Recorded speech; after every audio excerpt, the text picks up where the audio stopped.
EFF leader Julus Malema will deliver the keynote address there. But let's check in with SABC News reporter Samkele Maseko for details on what's happening out in Sharpeville. Samkele, good morning. So Sharpeville quite busy today, and of course what the PAC are up to there, and now the EFF also hosting an event in Sharpeville. Indeed, Sakina, the EFF does host an event here annually every year to commemorate this would be Human Rights Day, and they dub it as a Sharpeville Massacre Day, to true line with South Africa's political history and heritage, not to have it washed down as Human Rights Day, but to go to the nub of the issue, which was the massacre at Sharpeville. They are at a dam here within this particular area where the leader of the EFF, Julus Malema, at 12 o'clock will take to this podium to reflect on the lives and times of those who lost their lives fighting for the liberation of this country. I'm going to bring in Mr. Nkululeko Dunga, the provincial chair of the EFF. When you look at this area, you as the EFF has spoken sharply about bad governance within this specific area. Just we look at this particular dam, there's sewage that is running to this dam for the past 3 years now. But you as the EFF, you've put in motions against the mayor within the specific area and spoke about poor governance. What are you doing as the EFF? What are you doing as the EFF to take over government here within this area? No, thank you for having us, and greetings to the viewers of the SABC. We're obviously here not only to commemorate the massacre that happened in Sharpeville here in the 1960s, but to also highlight the elements of violation of human rights, particularly of people of Sharpeville, because consistently you have seen that they don't have access to basic service delivery and the right to life. Because I mean, a sewage spillage that has been happening here, like you have witnessed yourself, is a direct violation of one's health status.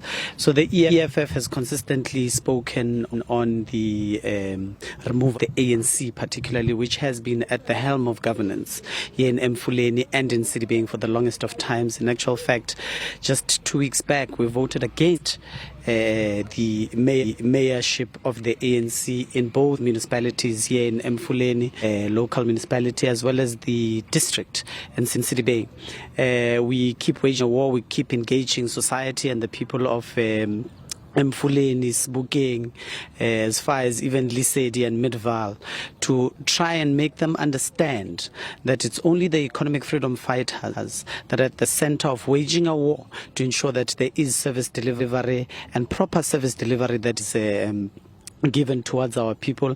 And the only thing that we can do at this moment is to use the little that we have in terms of the voter support, particularly in councils, because we don't have a majority of them, particularly in Mfuleni, Midvaal and Lesedi, local municipalities, where we are really genuine fight with the might that we have. But we are confident that something will give at some stage. You know, just last week we had to do an expose even against Lerato Makola, whose son has been found to have fraudulently transacted about 5.5 million that had gone into his pockets and subsequently even the mayor's pockets herself for a December lavish lifestyle. But these are the conditions that we find ourselves in, and we'll continue to fight. This is the year of the picket lines, and we'll be right there at the picket line that we hold not only the executive accountable, but to really fight for service delivery for our people. When in this area, knowing that liberation icons were died fighting for this freedom that we enjoy today, coming from this specific area during that Sharpeville massacre, you go to other provinces where the situation is also deplorable, where liberation icons come from. What does that say about current humanity, and particularly you as politicians, when these areas are deplorable in the state that they are? A few years ago, there weren't even proper roads to drive in within this area until the Premier Panyaza Lesufi had to step in last year before Human Rights Day.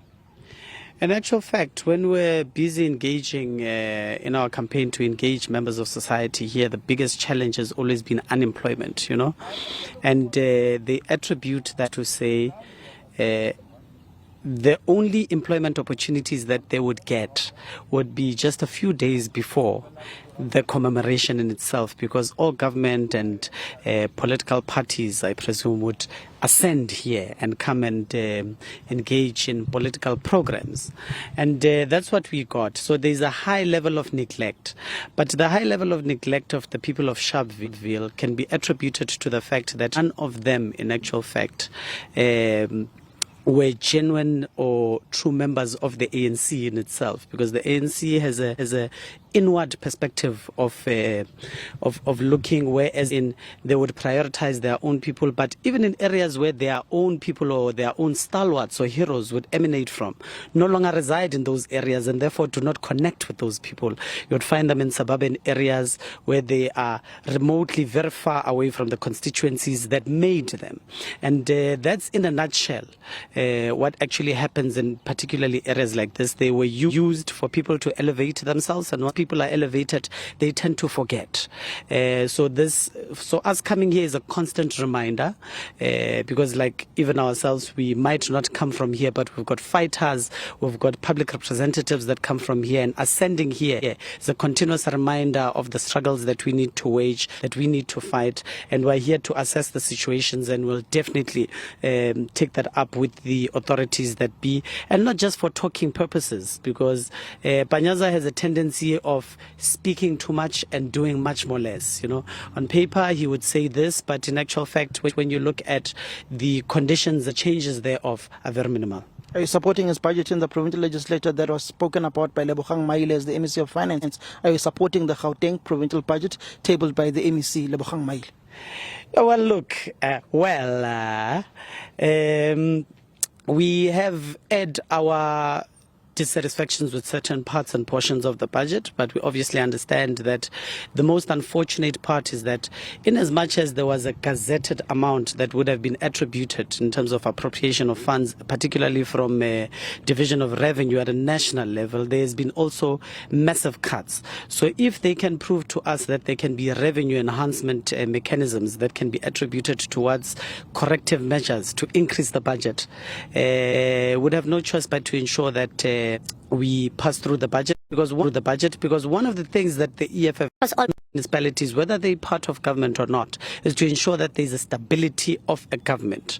And the stability of a government also means that there's an existence of a government that can attribute service delivery towards our people. So we will monitor that budget as well to a certain extent, and remain committed to ensuring that there is no corruption, there's no corrupt elements that would add from it, but also that the views of the EFF are completely expressed in terms of such as ensuring that there is enough resources that are sent towards human settlement for the allocation of houses, as well as the building of classrooms.